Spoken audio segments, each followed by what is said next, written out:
యాక్చువల్‌గా సార్ చెప్పినట్టు proper planning ఉంటే కన్‌ఫ్యూజన్ ఉండదు. కానీ అభ్యర్థులు లోన్‌లీగా కూర్చొనుంటారు. పుస్తకంతోటి చదివేటప్పుడు. ఈ ఎంఎస్‌సి అకాడమీ దగ్గరేంటంటే ప్రతి ఫ్యాకల్టీ మీకు అందుబాటులో ఉంటారు. So, hand holding guide mentoring అనేది ఫస్ట్ ఆఫ్ ఇట్స్ కైండ్. ప్రతి ఫ్యాకల్టీ మీకు సబ్జెక్ట్‌కి సంబంధించి కావచ్చు, లేకపోతే ఎక్కడైనా డీమోటివేట్ అయినప్పుడు కంపల్సరీగా హ్యాండ్ హోల్డింగ్.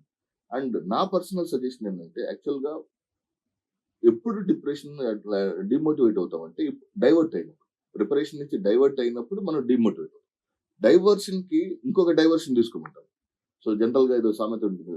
వజ్రాన్ని వజ్రంతో కోయాలి. ముల్లుని ముల్లుని ముల్లుతోని ముల్లుతో తీయాలి. తీయాలి. డైవర్షన్ తోటి డిస్ట్రాయ్ చేయాలి. సో, ఫర్ ఎగ్జాంపుల్ అసలు ఏమైపోతుంది? ఎలా ప్రిపేర్ అవ్వాలి అనుకున్నప్పుడు డైవర్షన్ మళ్ళా వెంటనే తీసుకో. కొత్త సీజేఐ వచ్చాడు. సూర్యకాంత్ అతను ఏమేం జడ్జిమెంట్ ఇచ్చాడు. ఒక 9 పాయింట్లు అతను 13 కేసులు లేదని జడ్జిమెంట్ అవన్నీ నోట్స్ రాసుకుంటాం. డైవర్షన్‌తో క్రాక్ చేసుకుంటే డెఫినిట్‌గా అసలు ప్రతి ఒక్కళ్ళకి డైవర్షన్ ఉంటుంది. సో, ఎంత గ్రేటెస్ట్ ఇంటెలెక్చువల్‌కైనా, టాపర్‌కైనా డైవర్షన్ ఉంటుంది. వాళ్ళలో ఉ ఉన్నది మనలో లేనిదేంటంటే వాళ్ళ డైవర్షన్ హోల్డ్ చేసుకుంటారు. మనం డైవర్షన్ హోల్డ్ చేసుకోలేకపోతాం.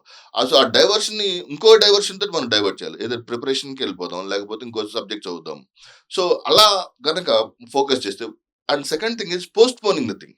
ఫర్ ఎగ్జాంపుల్ ఇవాళ మనం చదువుకునేటప్పుడు పలానా ఏదన్నా ఒక పర్టిక్యులర్ టాపిక్‌కి ఏదన్నా డైవర్ట్ అయిందనుకో, సో, ఇప్పుడు కాదు ఒక 5 నిమిషాల తర్వాత చేసుకుందాం. సో, 5 నిమిషాలు మర్చిపోవచ్చు. మళ్ళా 5 నిమిషాల తర్వాత వచ్చింది ఇంకొక 5 మినిట్స్ అట్లా ఈ 2 టెక్నిక్స్ గనుక ఫాలో అయ్యగలిగితే అసల డీమోటివేట్ అవ్వడానికి ఛాన్సెసే ఉండవంట.